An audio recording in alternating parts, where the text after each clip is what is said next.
Salam. Salam. Salam sejahtera buat kita semua. Salam Pancasila. Salam Pancasila. Oke, selamat pagi Bapak Ibu tim seleksi sertifikasi dosen tahun 2026. Perkenalkan saya Martina Derilengo SPD MFis, dosen pengampu di Prodi Pendidikan Jasmani Kesehatan dan Rekreasi Universitas Persatuan Guru 1945. Saya mendapat pengampu mata kuliah Pendidikan Jasmani Adaptif dan Pencaksilat. Saat ini saya mau mempraktekkan tridharma perguruan tinggi, yaitu pengajaran. Mata kuliah yang saya ambil adalah mata kuliah Pencaksilat. Kita memulai mata kuliah kita pada hari ini, yaitu teknik gerak dasar Pencaksilat. Sebelum memulai perkuliahan kita, satu orang pimpin kita untuk berdoa. Silakan. Ya.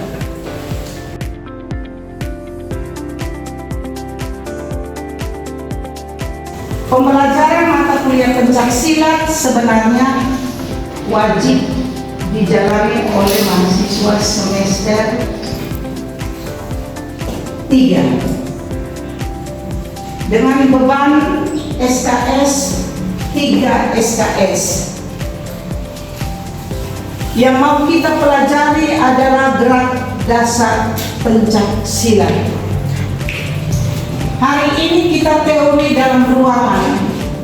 Setelah penjelasan ini kita akan melakukan aplikasinya di lapangan dengan praktek lapangan. Penjelasan pertama adalah teknik dasar Pencaksilat. Kemudian Pencaksilat.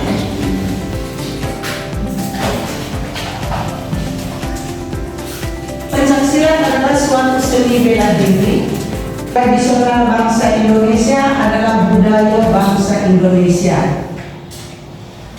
Dalam hal ini kita akan mempelajari tentang gerak dasar Pencaksilat yang mahasiswa boleh melihat di layar. Di situ ada gerak dasar silat adalah suatu gerak terencana, terarah, terkendali, dan terkoordinasi. Ya, penjelasan ini ada pertanyaan dari gerak dasar. Salah satu gerak dasar itu yang mengandung terencana, terarah, terkendali, dan terkoordinasi. Ada pertanyaan? Halo? Hai. Tidak ada pertanyaan? Ibu lanjut ya. Di dalam gerak Pencaksilat ada 4 unsur. Yang pertama unsur mental spiritual, yang kedua unsur budaya, yang ketiga bela diri, dan yang keempat olahraga. Keempat unsur ini tidak dapat dipisahkan. Ada keterkaitan antara unsur yang satu dan unsur yang lainnya. Lanjut. Tujuan mempelajari Pencaksilat bisa lihat di layar. Yang pertama melatih disiplin, yang kedua meningkatkan kebugaran, yang ketiga konsentrasi, yang keempat membentuk sikap sportif, yang kelima meningkatkan kepercayaan diri. Silat ada yang namanya sikap dasar. Sikap dasar itu meliputi cara kita berdiri, cara duduk, cara bersikap, yaitu seperti contohnya sikap pasang dalam menghadapi lawan. Cara duduk biasanya seperti bersila. Sikap berdiri itu berarti berdiri dalam artian kita siap melakukan gerakan berikutnya. Ada sikap pasang, ada sikap jongkok. Sikap jongkok itu berupa kuda. Nah, di dalam gerak dasar itu ada 7 gerak dasar kita pelajari. Yang pertama, kuda-kuda. Kuda-kuda menurut bobotnya ada 3 macam. Anda bisa melihat di layar. Mahasiswa boleh melihat di layar dan membacanya. Jadi menurut bobotnya kuda-kuda ada 3 macam. Kuda-kuda biasa, kuda-kuda sedang, dan kuda-kuda berat. Yang berikut menurut jenisnya. Menurut jenisnya kuda-kuda itu ada 4 macam. Yang pertama, kuda-kuda depan. Kuda-kuda belakang. Yang ketiga, kuda-kuda samping. Yang keempat, kuda-kuda tengah.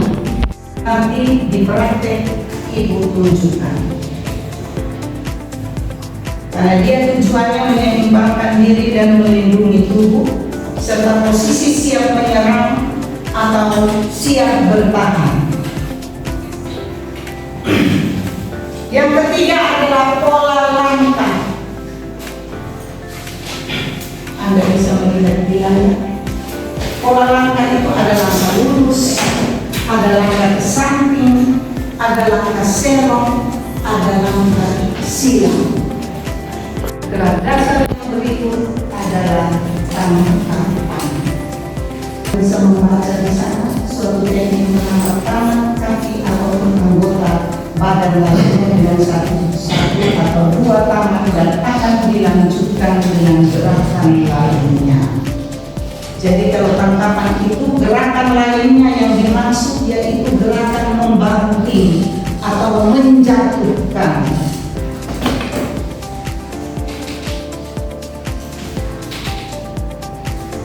Kemudian ada yang namanya teknik jatuhan.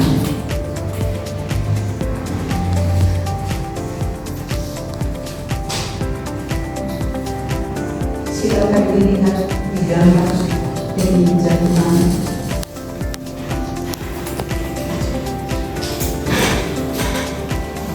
Teknik jatuhan ini biasa jaraknya dekat. Kalau jaraknya jauh berarti kita pakai sekuat. Oke, penjelasan Ibu ini ada pertanyaan?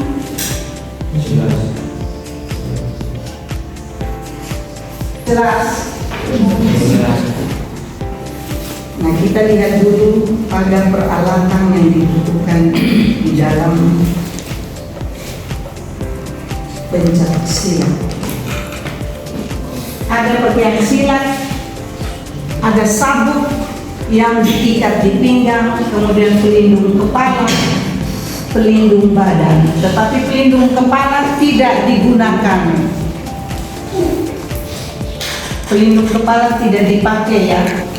Yang dipakai ada di sini. Anda melihat perlengkapan pencak silat itu ada kain, ada pedang, ada golok, ada pecing. Itu peralatan yang sering dipakai oleh atlet pencak silat.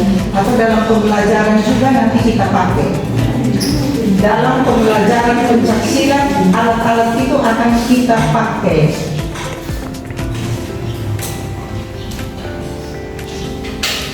Oke, sekian penjelasan saya. Ada pertanyaan?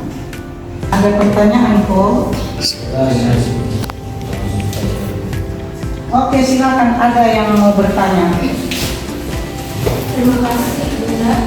Saya mau bertanya, seperti yang kita ketahui di Indonesia memiliki berbagai aliran dalam perguruan pencak silat. Nah, pertanyaannya, mengapa setiap aliran pencak silat memiliki variasi teknik dasar meskipun prinsip gerakannya sama?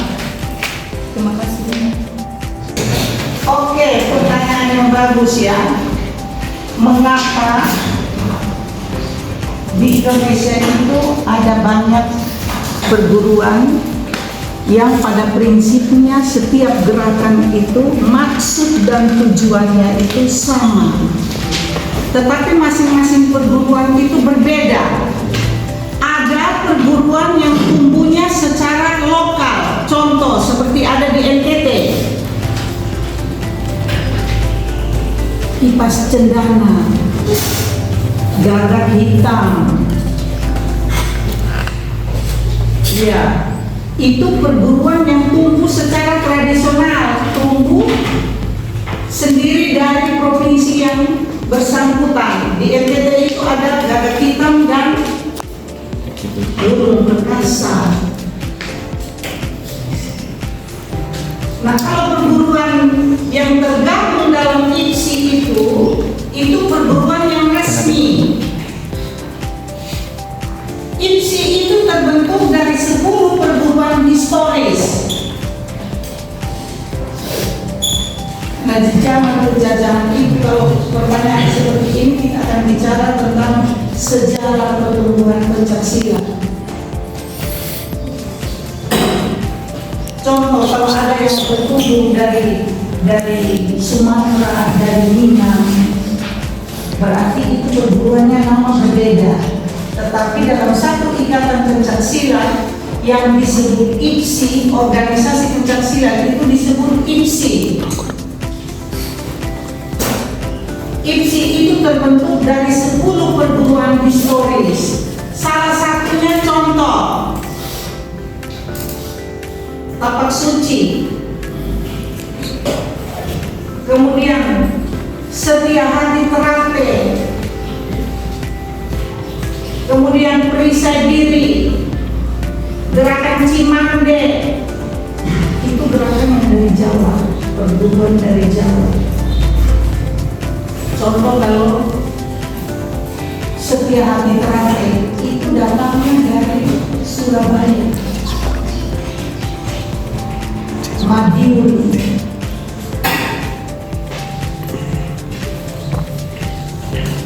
Di sini siapa yang Setia Hati Terate? Terus ada Kerasakti. Pada prinsipnya silat itu mengajarkan mental dan karakter yang baik. Maksudnya kita harus tahan ranting. Bukan berarti berlatih pencaksilat untuk pukul orang, tidak. Berlatih pencaksilat seperti yang sudah Ibu jelaskan, untuk menjaga diri, untuk kesehatan, untuk menjaga mental dan perilaku kita. Karena kadang-kadang kita dapat ancaman, kita takut, akhirnya stres. Ada pertanyaan? Baik, saya akan bertanya, jelaskan perbedaan distribusi beban berat badan antara kuda-kuda depan, kuda-kuda belakang, dan kuda-kuda tengah, serta pengaruhnya terhadap keseimbangan dan daya ledak. Nah, oke. Pertanyaan dia menyangkut berat dasar pencaksilat yang pertama. Yang penanya, mahasiswa yang bertanya, kuda-kuda, lihat ditinjau dari bobotnya. Kuda-kuda itu ada 3 jenis menurut bobotnya. Kuda-kuda biasa, kemudian ada kuda-kuda sedang dan kuda-kuda berat. Ini kita teori ya, kita akan aplikasikan di praktek. Tetapi Ibu contohkan sedikit ya di sini karena ada pertanyaan teman kita. Kuda-kuda biasa, lihat di situ. Kuda-kuda biasa berarti kuda-kuda itu kita buka selebar bahu. Ini kuda-kuda biasa. Kuda-kuda biasa berarti dia sifatnya apa ini? Sifatnya aktif. Sifat aktif berarti kiri kanan bisa bergerak cepat. Kuda-kuda sedang, kita lihat kuda-kuda sedang berarti dia bukaannya lebih lebar. Ini salah satu yang aktif, salah satunya tidak aktif. karena dia mau bicara tentang keseimbangan berat tubuh di dalam kita membentuk satu kuda-kuda. Iya kan? Oke, lanjut. Ada menurut bobotnya kuda-kuda berat. Ada atlet yang dia pasang itu sampai kuda-kuda ini. Ini sebenarnya harus di lapangan, tetapi terpaksa ibu contohkan karena ada pertanyaan. Jadi kuda-kudanya lebar, kita buka lebar. Terus kita stand seperti ini. Maka ini namanya kuda-kuda pasif. Karena dua-duanya berat saat diangkat. Akan berpengaruh kepada keseimbangan tadi. Bisa diterima penjelasan itu? Bisa. Oke. Baik, terima kasih atas waktu dan kesempatan yang diberikan pada saya. Perkenalkan, nama saya Dilson Asrewineta di Simpang Dilson. Saya langsung saja. Sekian penjelasan sudah cukup jelas dari teknik dasar, tetapi di sini saya mau bertanya lebih ke sejarah. Mau jelaskan pencaksilat berasal dari budaya mana? Terus pencaksilat didirikan pada tahun berapa dan siapa yang pertama kali menemukan organisasi pencaksilat? Terima kasih. Oke, sejarah pencaksilat. Pencaksilat itu timbul karena adanya peperangan. Indonesia dulu tidak ada yang namanya senjata. Iya kan? Tidak ada senapan, istilahnya senapan atau AK atau bom atau apa. Indonesia dulu belum ada. Tetapi Indonesia hanya punya senjata adalah bambu runcing. Iya kan? Nenek moyang kita dulu itu seorang pelaut. Tetapi nenek moyang kita banyak yang pandai bersilat. Silat itu ada karena ada peperangan tadi. Bagaimana kita bisa membela diri? Bagaimana kita bisa melawan penjajah? Ya tentunya hanya karena pegang bambu, berarti bambu itu ada fungsinya. Iya kan? Tidak asal dia bawa bambu untuk pergi dan tikam orang dengan bambu, tidak mungkin. Pasti dia diserang. Diserang oleh penjajah kita dengan bambu. Bambu itu pasti untuk pertahanan diri.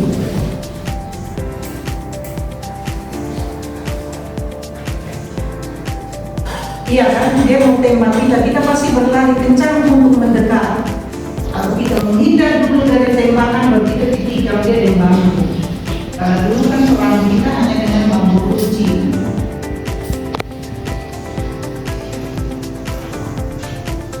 Makanya ada pencaksilat itu timbul karena ada peperangan untuk membela diri.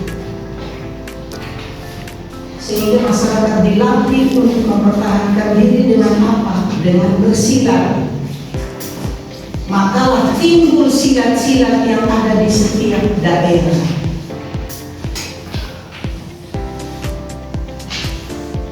Kan tadi saya sudah jelaskan ada 10 perguruan historis.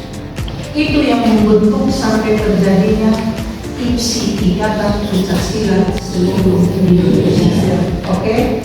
Perkuliahan kita hari ini sudah berakhir. Kita bertemu lagi minggu depan di lapangan untuk melakukan praktek sesuai apa yang hari ini Ibu jelaskan.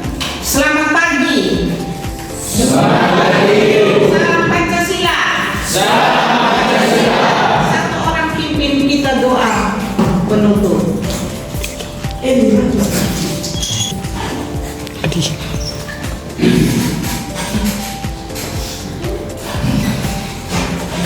Oke, akhir dari pertemuan kita hari ini teori tentang gerak dasar pencaksilat.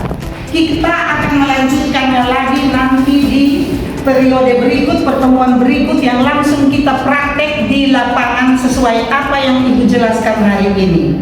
Oke? Oke, pertemuan kita hari ini sampai di sini. Kita bertemu lagi nanti di lapangan, praktek lapangan. Oke, selamat pagi.